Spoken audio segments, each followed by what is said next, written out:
Hello, welcome back to the course on application of spectroscopic methods in molecular structure determination. We are in module 18 now. In this module, we will consider certain fragmentation patterns of organic molecules under electron impact ionization mass spectrometry. Electron impact ionization mass spectrometry, the molecular ion typically undergoes fragmentation pattern, which is a very valuable thing in the structural elucidation problems. Now, in the electron impact ionization, molecule is actually bombarded with high energy electron. This collision not only ionizes the molecule, but it results in the absorption of considerable amount of extra energy by the molecule. This extra energy can place this molecule in higher vibrational state. Once molecules are in the higher vibrational state, they can undergo bond breaking from the vibrationally excited state, resulting in extensive fragmentation. In fact, the fragmentation pattern is a fingerprint kind of a signature of an individual molecule, and it is reproducible, and hence it is extremely valuable in structural elucidation problem.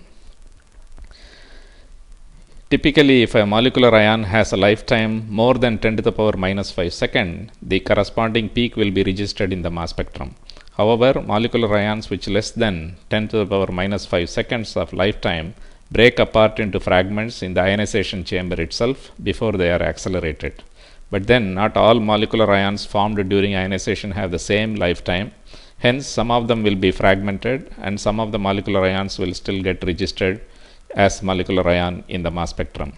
Fragmentation process is always a unimolecular process because the concentration of the gas phase ions are so low that intermolecular collision is very unlikely.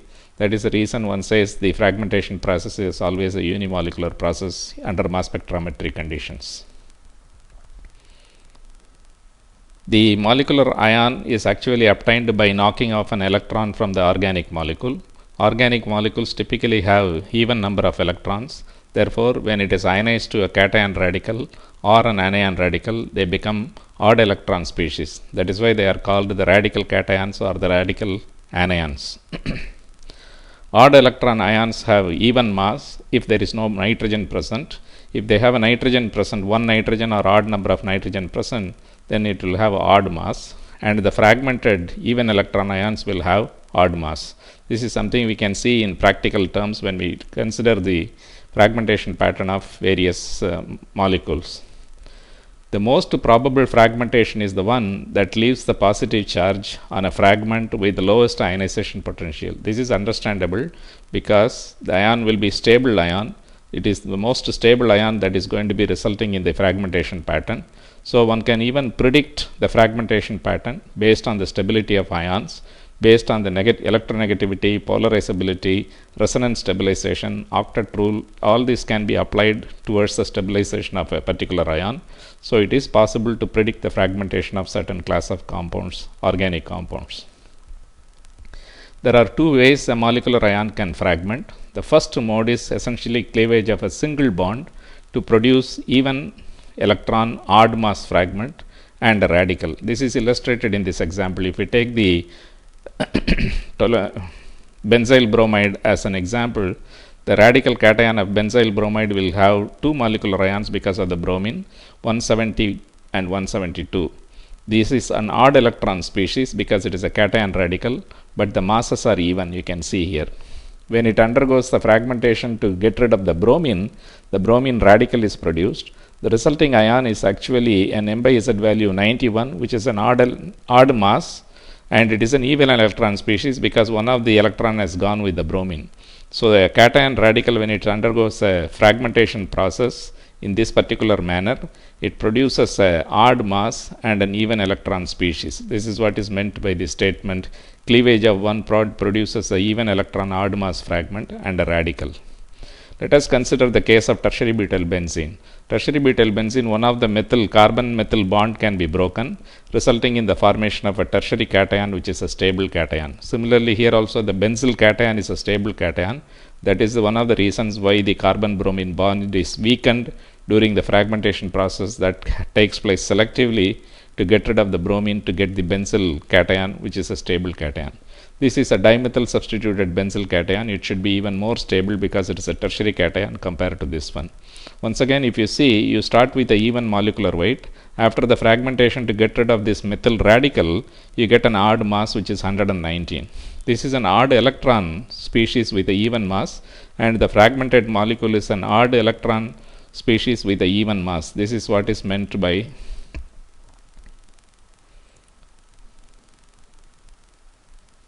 this statement that cleavage can produce an even electron and an odd mass fragment. Suppose in case of nitrogenous compound where there is an odd number of nitrogen, take the example of ethylamine cation radical.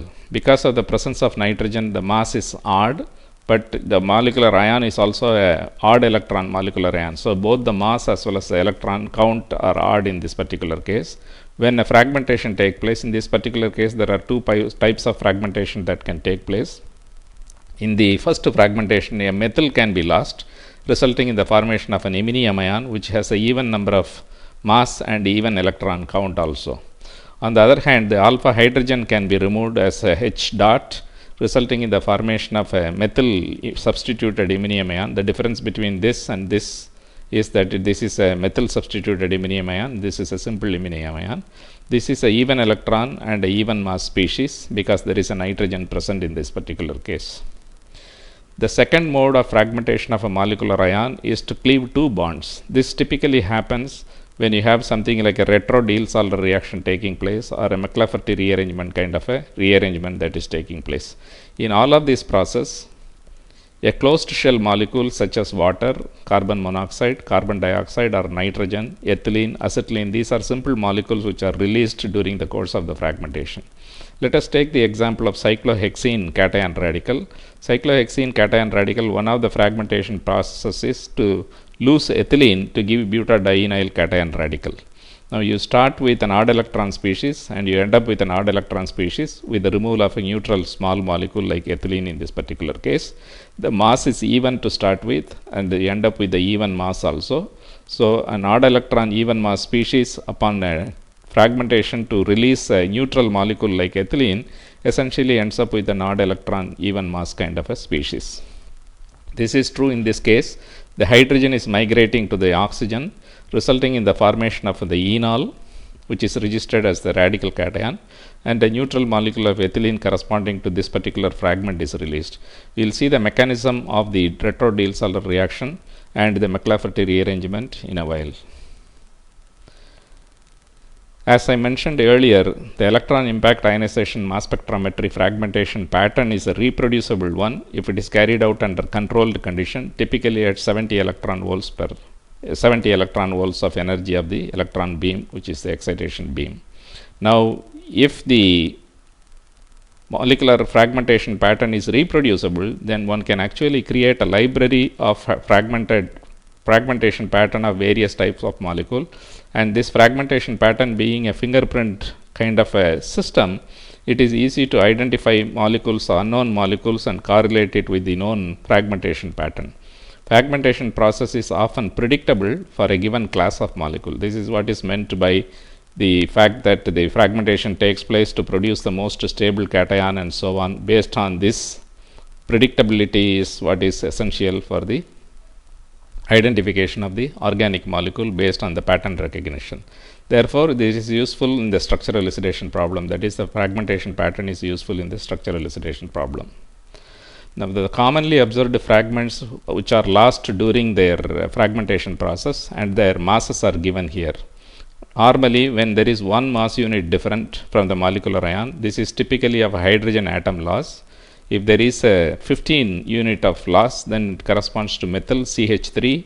If it is a 26 loss, then it is an acetylene molecule, a neutral molecule is lost. In these two cases, these are radicals which are lost, hydrogen radical, hydrogen atom, and methyl radical, whereas in this case a neutral molecule is lost in the form of acetylene. Similarly, for the loss of 28, which is a even mass, for example, it will be a loss of ethylene or a carbon monoxide molecule. If it is 29, it will be a ethyl group loss, C2H5 corresponds to 29. If it is a 31 loss, then it will be methoxy. 43 loss can be either a propyl group or an isopropyl group or a COCH3 group, acetyl group loss can also be 43. 44 is typically carbon dioxide. This is a very characteristic feature of decarboxylation reaction where molecule loses a molecule of carbon dioxide with a mass loss of 44. Ethoxy corresponds to 45 mass unit loss and nitro group corresponds to 46. If the halogens are present, then you will see loss corresponding to 35 and 37 corresponds to the chlorine, 79 and 81 corresponds to bromine, and if there is an iodine which is lost from the molecule, then a big chunk of the mass is gone. 127 mass loss corresponds to iodine mass loss. Now typically in a linear alkane, they produce fragments which differ by 14 mass units, because let us consider this linear alkane. If you fragment it here, methyl is lost. Subsequent fragmentations correspond to loss of CH2 groups which are 14 mass unit difference. So the lower molecular fragments are more abundant normally compared to high molecular weight fragments. Whereas in the case of the branched alkane, fragmentation takes place more readily, because fragmentation of, let us say for example, this more branched alkane essentially results in the formation of tertiary cation. So the fragmentation process is much more facile in a branched system, and hence the molecular ion is highly short-lived. In fact, if you look at the molecular ion peak of the branched system, they would be negligible compared to the fragmentation molecular ion of the linear alkanes. Typically linear alkanes show a fragmentation pattern like this. This is a Gaussian type of a thing. The most probable ions are the low molecular weight ions. If you see, each one of them will differ by 14 mass unit corresponding to the CH2 unit. This is the oil that is used as a dispersion oil for storing sodium hydride. Sodium hydride is typically kept under a paraffinic oil, and this corresponds to the mass spectrum of such an oil being investigated, and it gives a peak corresponding to 14 mass unit difference all along up to the point of reaching the lowest molecular weight of 43 or 28 or so. This is the kerosene sample from lithium aluminum hydride. Lithium aluminum hydride is also stored under kerosene because it is air sensitive, moisture sensitive. So this is again a typical fragmentation pattern of a linear hydrocarbon molecule kind of a thing. N-octane, for example, shows the molecular ion at 114, which is a small one. The most prominent peak is the propyl cation, which is 43. So fragmentation must be happening somewhere around here or somewhere around here, resulting in the formation of the propyl cation as the most abundant cation. On the other hand, if you look at isooctane, which is a highly branched hydrocarbon, the molecular ion which is at 114 is a negligible amount of molecular ion is there in comparison to the N-octane. It is even smaller than N-octane. For example, here the relative abundance is 10%, whereas the relative abundance here is only 2%. And the fragmentation results in the tertiary butyl cation, which corresponds to 57, which is the most abundant or the base peak of the mass spectrum. Cycloalkanes generally form strong molecular ion. Fragmentation requires bond cleavage at two different positions. In other words, the retro-Diels-Alder kind of a fragmentation will result in the cleavage of two bonds. Therefore, the loss of ethylene is generally very common in the case of cycloalkane. Let us take the example of norbornane. Norbornane molecular ion peak is around 96.2, and if it loses an ethylene molecule, 28 mass unit will be lost. That would correspond to 67. After that, you get the loss of ethylene molecule. Probably it will produce a cation radical of cyclopentane, for example, or cyclopentene cation radical is what will be produced. And such a molecular ion loses a cation radical, loses a hydrogen atom to give 67, which is the base peak. So loss of an ethylene unit followed by loss of a hydrogen atom resulting in the formation of a cyclopentenyl cation is corresponding to the 67 mass unit. The subsequent fragmentation produces the smaller peaks that you see here. In fact, in a mass spectrum, you don't tend to interpret every one of the tiny little peaks that are seen here. The most prominent peaks are generally interpreted with some fragmentation kind of a pattern. The rest of the peaks are generally not very valuable in the structural elucidation problem, and one does not pay attention to anything less than 20% of relative abundance unless it is a molecular ion peak. Now here the comparison of Z2-pentene and E2-pentene are given here, and this essentially corresponds to more or less an identical spectrum. You have the molecular ion peak at 70, a fragment peak which is due to the loss of a methyl group, for example, comes at 55, and there is a peak at 42 which probably comes from loss of a ethylene kind of a group, because this is 28 mass unit different from the 70, and then loss of a hydrogen from this fragment will essentially give 41. A similar identical pattern of fragmentation is what is seen. In other words, based on mass spectrometry, one cannot distinguish between Z-pentene, cis-pentene from trans-pentene, which is the E-pentene, for example. So stereoisomers of this nature cannot be distinguished by mass spectrometry if they have identical fragmentation pattern. In the case of acetylene, if it is a terminal acetylene like in the case of 1-pentyne, there are two possible ways a hydrogen can be lost. The hydrogen can be lost from the terminal alkyne hydrogen can be lost, which is 1 mass unit less, or the propargylic position hydrogen can be lost, because that will generate a stable propargyl cation, and this is what is registered at 67, 1 mass unit less than the molecular ion, which is 68. So the base peak is essentially 100% abundant peak is lost due to the hydrogen atom either from this position or from this position. Then comes the loss due to the methyl group, which is corresponding to 15, loss corresponding to 29. For example, if you subtract 29 from this one, essentially you will get the fragmented ion somewhere in this particular region, for example. And the further fragmentation is the McLafferty rearrangement. In other words, here because of the C triple bond C, it is capable of undergoing a gamma hydrogen abstraction to this position, resulting in the formation of an allene. The mechanism is as shown by the fish hook arrows. Because we are talking about an odd electron species, we always use fish hook arrows to show the mechanism rather than a regular arrow to show the mechanism. So the allene is registered as the ion corresponding to, let us say, 40. I think it is 36 plus 4, 40 is the molecular weight of this particular ion, and that is registered. And the allene loses one hydrogen to give the allenyl cation that corresponds to 39 in this case. The ethyl loss can be seen as a 29 fragment here in this particular case, as one of the ions that is produced in this case. When the alkyne is an internal alkyne, there is no loss. Here, for example, loss of hydrogen is the base peak. 68 minus 167 corresponds to the loss of hydrogen. But you see here the base peak itself is the molecular ion peak, because loss of hydrogen from the propargylic position is not so much so compared to the terminal acetylene hydrogen. Since the terminal acetylene hydrogen is missing in an internal alkyne, as in the case of the 2-pentyne, for example, the molecular ion peak itself is registered as a base peak in this particular case. Subsequently, loss of 29 and 15 essentially gives you the fragmented ions which are seen in the mass spectrum. Now let us have a look at the McLafferty rearrangement. Abstraction of a gamma hydrogen by a C double bond X or a C triple bond X. In other words, a cyano group or a carbonyl group will be representation of the C double bond X and C double bond triple bond X, for example, where X can be a carbon or a heteroatom. It could be a C double bond C or C triple bond C also is capable of undergoing the McLafferty rearrangement. It is not a concerted reaction, although the mechanism normally we depict in the mass spectrometry mechanism is a concerted mechanism. It has been shown to go via stepwise mechanism. An alkene is generally lost. The fragment observed is an odd electron, even mass unit, if no nitrogen is present. This is something we have already discussed. So this is a McLafferty rearrangement. This is alpha, beta, gamma hydrogen.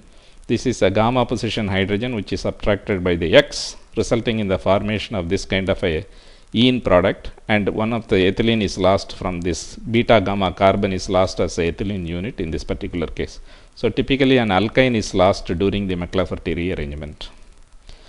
Let us take the example of this particular molecule, which is 2-pentanone. I think 2-pentanone undergoes the McLafferty rearrangement to produce acetone enol. This is a enolic structure of acetone, and the loss of ethylene unit corresponds to registering of this particular ion at 58. Between these two fragments that are produced, the charge resides with the enol, because enol will have a lower ionization potential compared to ethylene. So you remember that ions with the lowest ionization potential is what is going to be produced during the fragmentation, and this is a good example of that. In the case of butyl benzene, The carbon-carbon double bond of the aromatic ring itself acts as the hydrogen acceptor. Upon hydrogen transfer, essentially you produce the tautomer of toluene, which has the molecular peak at 92 m by z value, with the loss of ethylene, which is these two carbons are lost as ethylene in this particular fragmentation pattern. Now, in the case of this particular ketone, which is 1, 2, 3, 4, is butrophenone, there are two possible ways the McLafferty rearrangement can happen. Involving a carbon-oxygen bond, the McLafferty rearrangement is shown to produce an ion at 120 m by z value. Using the carbon-carbon double bond of the aromatic ring, the McLafferty rearrangement is shown to produce this particular species, which is a molecular weight of 106. Both of these are essentially even molecular weight ions. Cation radicals is what is produced. In this particular case, ethylene is lost, whereas in this particular case, the propene is lost as the fragment.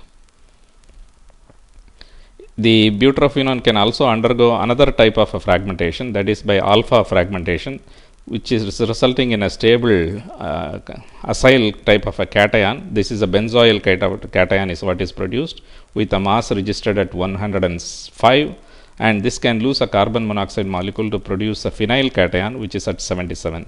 So in the mass spectrum of butrophenone, one should see 105, 106, 120 and 77 as prominent peaks. In fact, you can see this in the mass spectrum of this particular compound. Now, this is the electron impact ionization mass spectrum of N-butyl benzene. Remember, we discussed N-butyl benzene and said it should register ion at 91. N-butyl benzene essentially registers ion at 91. It is fine. And this is also producing an ion at 92 because of the McLafferty rearrangement. The 91 is produced by a simple alpha fragmentation. This is a N-butyl benzene. If you cleave this fragment alpha beta bond here, it produces a benzyl cation. Benzyl cation is 91, whereas this is the tautomer of toluene, which is 92. In fact, you see 91 as well as 92. In addition to that, loss of an ethyl group, which is a 29 fragmentation, is also seen, which corresponds to the 105 as the registered ion in this particular spectrum. This is a spectrum, electron impact ionized spectrum of valeraldehyde, which is a C5 carbon aldehyde. The formyl loss, which is a 29 loss, should be seen somewhere here. 29 corresponds to the losses corresponding to the 58 peak corresponds to the loss of 29. Then the McLafferty rearrangement peak should come around 44. In fact, that is the base peak in this particular spectrum. And 57 corresponds to, this is a gamma hydrogen abstraction. One can also have alpha, beta, gamma, delta hydrogen abstraction with a loss of 28 mass units from the molecular ion peak, for example. That should result in the formation of the 58 molecular ion peak. The ion peak corresponding to 58 m by z corresponds to the delta hydrogen abstraction, where the hydrogen from this position is subtracted. The formyl loss is seen as a 29 peak, which corresponds to HCO.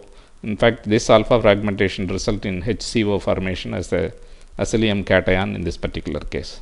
So one can lose a methyl group, which is a loss of 15, which will be somewhere here. 71 corresponds to the 15 loss.